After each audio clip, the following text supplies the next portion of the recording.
त्रिशा, दिव्या, जस्मिन, 3 गो heroine आई है। समय के साथ मिलवाऊंगा और दीपिका ओझा जी का अंग वस्त्र देकर सम्मानित करेंगे हमारे भाई। और मैं चाहूंगा कि नगेंद्र भाई कहेगा, नगेंद्र भाई आइए, आपका भी मान सम्मान हो जाए। नगेंद्र उजाला जी को एक चुनरी देकर स्वागत करेंगे आप लोग। भाई नगेंद्र उजाला जी आप आ जाए और दीपिका ओझा जी का स्वागत अंग वस्त्र के साथ प्रमोद प्रेमी यादव जी आ रहे हैं। नगेंद्र उजाला जी का स्वागत कर दीजिए। अरे बहुत से अपने यूट्यूबर साथी आए हैं, सब लोग स्वागत करेंगे। छोटे मनीष जी का स्वागत कर दीजिए। वाह, और आप लोग मंच को खाली कर दीजिए। चलिए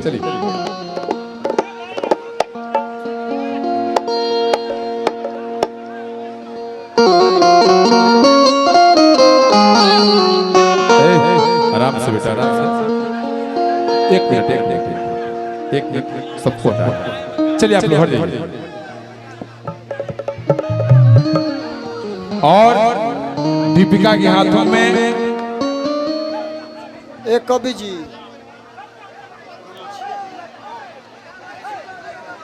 और जो भी लोग साइड में खड़े हैं, मंच के पीछे खड़े हैं, प्रमोद यादव जी का आग्रह है कि आप लोग सम्मान के साथ उतर जाएं, और नहीं तो प्रशासन बुलाकर आप सबों का सम्मान कराना पड़ेगा। कहाँ हमारा। आइए दीपिका जी शुरू कीजिए। आप 2 गीत सभी कलाकार गाएंगे। Hello hello hello hello hello और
सबके लिए भी थी, हम बुझाता नहीं।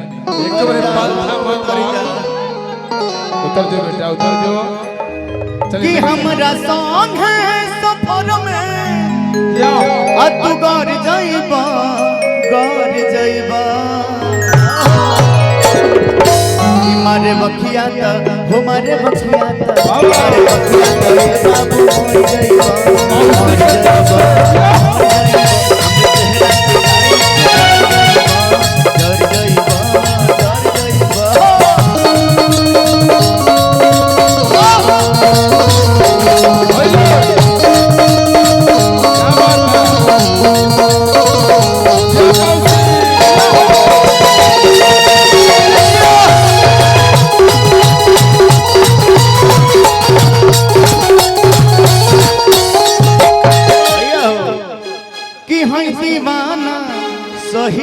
सब झेल हो, अरे सब झेल हो, अरे सब झेल हो। कि करे लगबो हमरा से तू मेल हो, तू मेल हो, अरे तू मेल हो। कि हमर दुखमा सारा तू सह पैबा, ना सह पैबा। कि मारे बखिया त, मारे बखिया त रे बाबू मर गइबा, मर गइबा।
आई एगो माई के भक्त की तरफ से बहुत पुरस्कार भैया के गोटी गोटी प्रणाम बा।